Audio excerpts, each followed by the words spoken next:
Hello friends, income tax के cases की series में आज जो केस हम लोग डिस्कस करेंगे उस केस का नाम है assistant commissioner of income tax versus Atul Kumar Gupta.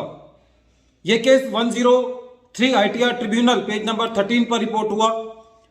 Matter Delhi ITAT की F बेंच ने डिसाइड किया और केस का जजमेंट 17 फरवरी 2023 को आया। बहुत लेटेस्ट जजमेंट है।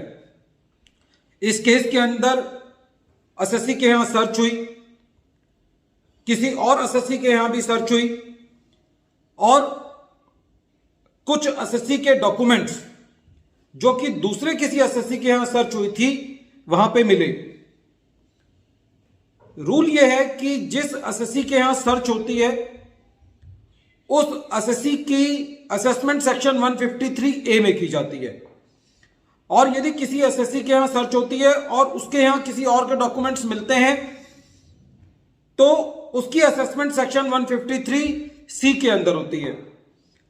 इस केस के अंदर जो एसएससी की असेसमेंट की गई वो उन डॉक्यूमेंट्स के आधार पर की गई जो कि किसी और दूसरे एसएससी के यहां सर्च हुई थी, लेकिन जो असेसमेंट की गई वो सेक्शन 153A के अंदर की गई। यदि हम सर्च के केसेस में असेसमेंट के प्रोसीजर्स को देखें तो रूल ये कहता है कि यदि किसी के यहां सर्च हुई है और उसके यहां किसी के डॉक्यूमेंट्स मिले हैं और उनके बेसिस पर आप किसी दूसरे एसएससी की असेसमेंट करना चाहते हैं तो वो सेक्शन 153 से में आपको उसकी असेसमेंट करनी है।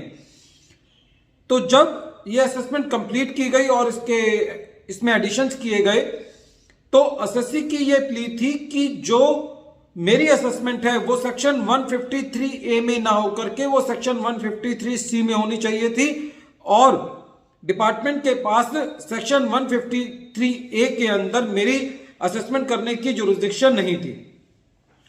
लेकिन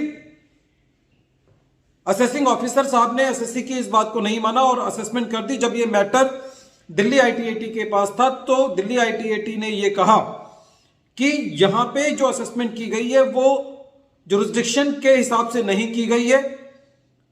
जो सेक्शन 132 सबसेक्शन 4A के अंदर ये प्रिजम्पशन है कि यदि किसी के यहां कोई डॉक्यूमेंट्स मिलते हैं तो ये प्रिज्यूम किया जाता है कि ये डॉक्यूमेंट्स उसके हैं, उसको ये रिब्यूट करना होता है कि ये मेरे डॉक्यूमेंट्स नहीं है यदि वो ऐसा रिब्यूटल करना चाहता है। लेकिन ITAT ने ये कहा कि सेक्शन 132 सबसेक्शन 4 के अंदर ये प्रिजम्पशन नहीं है कि जिस एसएससी के यहां सर्च हुई यदि उसके यहां कोई डॉक्यूमेंट्स मिले हैं तो आप ये प्रिज्यूम कर लोगे कि ये दूसरे एसएससी के हैं। नेगेटिव प्रिजम्पशन नहीं है। कहने का मतलब यह हुआ कि जिस एसएससी की आपने सेक्शन 153A के अंदर असेसमेंट कर दी और जिसके डॉक्यूमेंट्स किसी और के यहां मिले थे तो आप ये प्रिज्यूम नहीं कर सकते कि ये डॉक्यूमेंट्स जो हैं उस आदमी के हैं जिसके यहां सर्च नहीं हुई है। तो इस केस के अंदर जो एसएससी ये प्ली लेकर के चल रहा था कि मेरी असेसमेंट सेक्शन 153A में ना होकर के सेक्शन 153C में होनी चाहिए थी, वो एसएससी का जो ग्राउंड ऑफ अपील था वो ठीक था और ITAT ने इस ग्राउंड पर जो सेक्शन 153A के अंदर असेसमेंट हुई थी उसको इनवैलिड किया।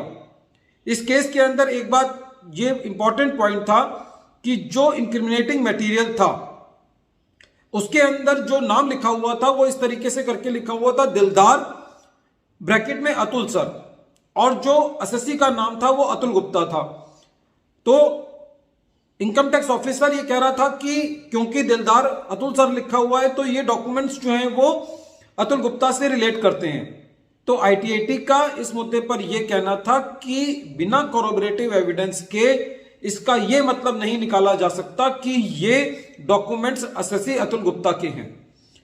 फ्रेंड्स, हमने देखा है कि जब कभी भी सर्च होती है और सर्च डॉक्यूमेंट्स के अंदर चाहे एक्सेल शीट हो चाहे लूज पेपर्स हो उनके अंदर दूर दूर तक यदि कोई एसएससी से मिलता जुलता नाम भी आ जाता है तो डिपार्टमेंट बिना कॉरोबोरेटिव एविडेंस के, कहने का मतलब यह है कि बिना लाइव लिंक स्थापित किए कि ये डॉक्यूमेंट एसएससी से रिलेट करते भी हैं या नहीं करते, उनके बेसिस पर एडिशन कर देता है।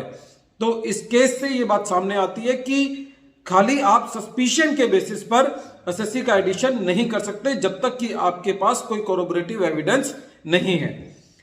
वीडियो के अंत में एक बार फिर मैं केस का नाम रिपीट कर रहा हूं। केस का नाम है assistant commissioner of income tax versus Atul Kumar Gupta और ये case 103 ITR tribunal page number 13 पर रिपोर्ट हुआ।